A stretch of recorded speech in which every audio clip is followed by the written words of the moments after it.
안녕하세요. 춘천 한마음교회 박상권입니다. 저는 열심히 아주 열정적으로 신앙생활을 했어요. 예수님을 믿는다는 것은 맡은 것에 책임을 다하고 주님의 일을 열심히 하는 것이라고 생각했거든요. 열정, 열심, 이꼴 믿음이라고 생각했습니다. 이제는 부활하신 예수님을 만나 하나님께서 원하시는 믿음을 갖게 되었는데요. 예수님을 주로 믿고 동행하며 사명자로 살게 된 간증을 나누고자 합니다. 저는 중학교 때 작은 누나의 권유로 교회를 처음 가게 되었는데요. 교회 누나들이 야, 너 너무 귀엽다 하며 제 볼이 터질 정도로 마구 흔들어댔어요. 집에 와서 거울을 보면서 그래, 내가 좀 생기긴 했지. 저는 교회가 매일 가고 싶어졌습니다. 교회가 너무 좋더라고요. 이쁜 누나들도 많지, 누나들이 귀여워해주고 잘 챙겨주지. 교회는 제 삶의 활력소였어요. 중학교 때 친구나 가족들을 초대해서 공연을 하는 문학의 밤이라는 행사가 있었는데요. 행사를 준비할 때면 방학 내내 교회에서 살다시피 했고 밤에 잠깐씩 집에 들어갔어요. 우리 아버지께서는 누나의 성경책까지 찢어버리셨던 분이세요. 그런데 문학의 밤 당일에 아들이 뭘 그렇게 열심히 하나 궁금하셨는지 말도 없이 어머니와 함께 오셨더라고요. 하나님께서 주신 선물 같아서 너무 기뻤어요. 부모님께서 꼭 천국에 가셨으면 하는 마음으로 5일간 금식하며 열심히 기도했습니다. 얼마 후 아버지께서 조용히 부르시더니 뭐가 불만이냐? 뭐가 불만인데 밥을 안 먹는 거야? 하시는 거예요. 아버지를 위해서 금식하며 기도하고 있다고 하니 혼내지는 않으시더라고요. 저는 고등학교를 거쳐 졸업 때까지 학생부 임원 생활을 계속했고 토요일 주일은 거의 교회에서 살았어요. 방학 되면 수련회 준비부터 끝까지 꼼꼼하게 맡겨진 일들을 처리하기도 했습니다. 대학생 때는요, 성경을 더욱 깊이 알고 싶어서 기독교 동아리에 들어갔는데요. 한 번은 주변의 대학들과 함께 수련회를 갔어요. 수련회는 캠퍼스 영혼들에게 복음을 전하고 신앙을 든든히 하기 위한 중요한 훈련이라고 생각했거든요. 저는 비록 저학년이었지만 열심히 힘을 다해 스텝으로 섬기게 되었어요. 모임 시간이 다 되면 학생들을 예배당에 집합시키고 빠진 사람은 없는지 주변 및 숙소 등을 점검하는 일을 맡았어요. 그런데 타대학의 리더인 자매가 숙소에서 혼자 늦장을 부리는 거예요. 지금 우리가 놀러 왔어요? 캠퍼스 복음화를 위해 특별히 훈련받는 거잖아요. 그런데 리더가 이렇게 늦으면 되겠어요? 빨리 나오세요. 하고 소리치며 재촉했습니다. 얼마 후 간사님께서 저를 부르시더니 상곤아, 열심인 건 좋은데 자매는 울리지 마라 하시더라고요. 알고 보니 자매가 울면서 간사님을 찾아갔던 거예요. 하지만 저는 전혀 꿈쩍하지 않았어요. 리더가 훈련받으러 왔으면 당연히 열심히 해야지 믿음도 없이 하고 생각했습니다. 저의 성실함과 열심이 눈에 띄었는지 얼마 후 한 동아리의 대표가 되었는데요. 그 당시 저는 군대에 가려고 짐을 싸서 집에 보낸 상태였어요. 그런데 캠퍼스 영혼들을 위해서 1년을 헌신해달라는 간사님의 권유를 받은 거예요. 4학년 때 군대 가는 것이 부담스러웠지만 순종하기로 했습니다. 동아리 대표가 주로 하는 일은 모든 예배를 준비하고 인도하는 거였는데요. 동아리 방뿐 아니라 자취방까지 오픈하면서 예배를 인도했어요. 예배가 있는 날에는 아침부터 집안 곳곳을 청소하고 밥은 무얼 먹을지, 후식은 무엇으로 할지 고민하며 주인집 밭에 심겨진 고추와 대파, 심지어는 감자까지 해서 요리를 했어요. 이렇게 열심히 섬기고는 1년이 지나 군대 가게 되었습니다. 군대 가서도 주를 향한 저의 열심은 멈춰지지 않았어요. 군대는 영혼들이 모여있는 어장이라는 생각이 들었습니다. 그냥 퍼 담으면 되겠더라고요. 영혼들을 살릴 생각을 하니 그 힘들다는 훈련소도 힘이 들지 않았는데요.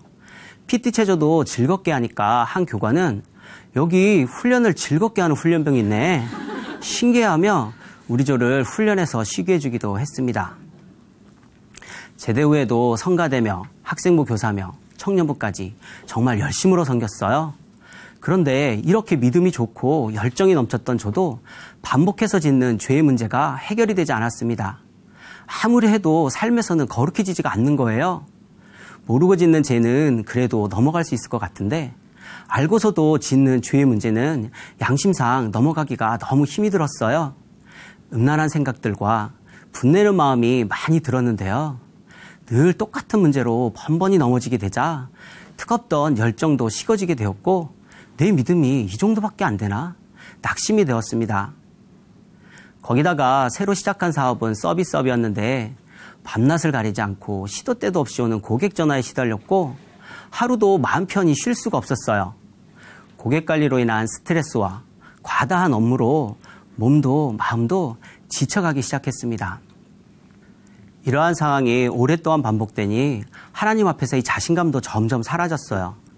하나님, 저 정말 힘들어요. 맨날 죄를 지니 하나님 보기도 부끄럽고 환경 때문에 앞으로 가지도 못하겠고 저 어떻게 해야 되나요? 마음이 답답했습니다. 다시 신앙을 회복하고자 더 열심을 내어 기도했어요. 아침 6시쯤 출근하고 밤 10시쯤 퇴근하면서도 꼭 교회에 들려서 기도했고 기도하다가 잠이 들어 새벽에 집에 들어간 적도 많았습니다. 말씀과 기도에 더욱 힘써야 한다는 생각에 더 열심히 해보았지만 문제가 해결이 되지는 않고 안개 속을 걷는 듯 했어요. 이렇게 내 믿음이 무너지는 건가 정말 비참하더라고요. 돌아올 수 없는 긴 강을 건넌 것처럼 그저 추억이 되어버린 신앙과 삶에 절망스러웠고 결국에는 하나님이 정말 살아계신가? 라는 의심까지 들었습니다. 마음이 답답하던 차에 춘천에 한번 놀러 오라는 작은 누나의 전화를 받게 되었어요. 바람도 쏠 겸 춘천에 갔다가 누나가 다니는 한마음교회에서 예배를 드리게 되었는데요. 특이했던 점은 예배 시간에 성도들이 간증을 하는 것이었어요. 성도들이 강대상에 나가 큰 확신 가운데 간증하는 모습을 보면서 정말 깜짝 놀랐습니다. 어떻게 저 사람들은 하나님이 살아계신 것을 확신할까? 나는 도대체 모르겠는데 저들은 살아계신 하나님과 동행하는 것 같았어요. 꼭 답을 얻어야겠다는 마음으로 한마음교회를 계속 가게 되었습니다. 교회에서는 부활의 복음이 반복적으로 선포되고 있었는데요. 어느 날 목사님께서 설교 중에 예수님을 아는 것과 믿는 것은 다르다는 것을 말씀하셨어요. 여러분, 마귀도 예수님이 부활하신 것을 알고 하나님이신 것을 알아요. 그렇다고 마귀가 구원받는 것은 아니잖아요. 하시는 거예요. 아는 것? 마귀? 거기서 제 생각이 탁 멈춰지면서 혹시 내가 알고만 있는 것이 아닐까? 처음으로 제 믿음에 대해 진지하게 고민하게 되었어요. 그때부터 이대로 물러설 수 없다는 절박한 마음이 되어 반복적으로 선포되는 부활의 말씀에 집중하였습니다. 그러던 중에 요한복음을 보게 되었는데요. 의심 많던 도마가 부활하신 예수님을 만나고 예수님은 나의 주시며 나의 하나님이십니다 고백을 하더라고요. 그 장면을 도마의 입장에서 보게 되었어요. 3년 넘게 예수님과 동행하며 모든 것을 함께하고 따랐지만 결국 이분의 죽음 앞에서 도망을 갔고 예수님이 다시 살아나셨다는 소식을 듣고도 직접 못자국과 창자국을 만져봐야 믿겠다고 하던 도마였더라고요. 부활은 있을 수도 없고 믿을 수도 없는 일이었던 거예요. 그런데 실제로 예수님께서 부활하셔서 도마 앞에 나타났을 때 이분이 구약에 예언되어 있는 메시아라는 것을 알아본 것이었습니다. 전능자 앞에 선 도마가 얼마나 두렵고 떨렸을지 그 두려움과 떨림이 제게도 전달이 되었습니다. 예수님의 부활은 제자들뿐만 아니라 저와 모든 사람들이 예수님을 하나님으로 믿을 수 있게 하는 유일한 증거였습니다. 부활은 실제였고 예수님은 부활하셔서 지금도 하늘보좌 우편에서 천지 만물을 운행하시는 전능하신 하나님이셨습니다. 살아계신 전능자 앞에 서게 되니 도마의 두렵고 떨렸던 그 마음이 저의 마음이 되어버렸습니다. 그리고 제 믿음의 실상이 보였습니다. 저는 하나님을 아는 자였지 믿는 자가 아니었습니다.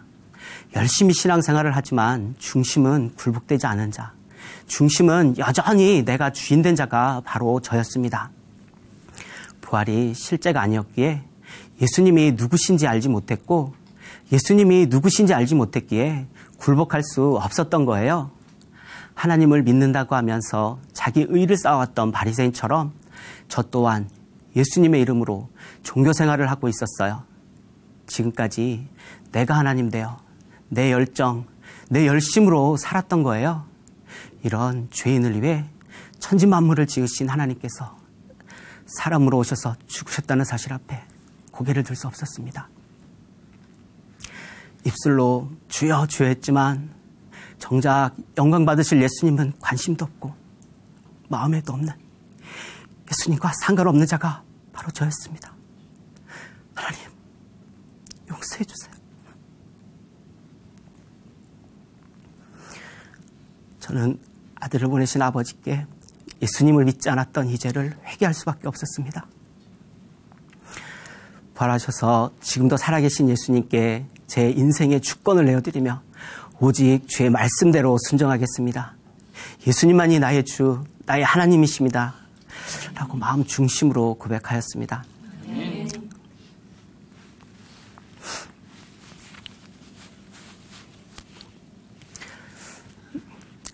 예수님을 주인으로 믿고 나니 열심히 하다가도 삶 가운데서 왜 이렇게 무너지고 넘어졌는지 알겠더라고요. 믿음은 정확한 증거 위에 세워지는 것이었어요. 그런데 제 믿음은 증거 없는 열정, 열심이다 보니 겉만 번지르르 했고 모래 위에 세워진 믿음이었던 거예요. 그랬기에 상황과 환경에 흔들렸고 죄와의 싸움에서도 승리할 수 없었던 겁니다. 예수님과 한 몸 된 저는 이미 거룩한 자가 되었더라고요. 전능자와의 완전한 연합은 저를 죄로부터 자유케 했습니다. 예수님께서 십자가에서 죄뿐만 아니라 저의 옛사람도 함께 죽이셨기에 설령 죽은 옛사람이 습관이 나올지라도 예전처럼 율법적인 행위로 애쓰지 않아요. 부활의 증거를 통해 새 피조물 된 저의 신분을 붙들며 승리하는 삶을 살고 있습니다. 처음 한마음교회 와서 큰 확신과 기쁨으로 사는 지체들을 보고 저들과 나이 차이가 뭘까를 고민했었잖아요. 그런데 지금은 저도 부활하신 예수님을 주로 믿고 예수님과 동행하며 큰 확신과 기쁨 가운데 살고 있어요. 회사에서는 여전히 시도 때도 없이 전화가 오고 업무량도 많은 데다가 잠도 제대로 못 자 피곤할 때가 많지만 달라진 것은 제 마음이에요. 제 마음에 전능자가 함께 하시니 기뻐할 수 없는 순간에도 기쁘고 감사할 수 없는 순간에도 감사가 넘치게 되었어요. 전능자가 저와 함께 하시니 상황 환경에 상관없이 그 어디나 하늘나라입니다. 한 번은 회사에서 우량거래처를 타업체에 빼앗기게 되었는데요. 약정대로 하면 거래처에게 100만 원 정도의 위약금을 받아야 하는 상황이었어요. 예전 같았으면 열받아서 씩씩거리면서 위약금을 청구했을 거예요. 그런데 이제는 예수님이 저의 주인이시니 기도하게 되더라고요. 주님께서 저에게 보내신 영혼이라 생각해서 위약금을 포기하고 전도지를 주며 꼭 보라고 했더니 알겠다고 하더라고요. 100만 원짜리 전도지였던 셈인데요. 그 영혼이 주님께 돌아오는 것이 돈보다 더 값진 것이었습니다. 하나님께서는 공동체와 함께 영원한 것을 소망하는 제게 이 땅에 남은 삶이 무엇을 위한 삶인지를 알게 하셨어요.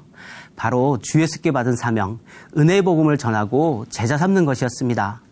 내 양을 먹이라 하신 예수님의 말씀에 그대로 아멘하며 사명을 감당하게 되었는데요.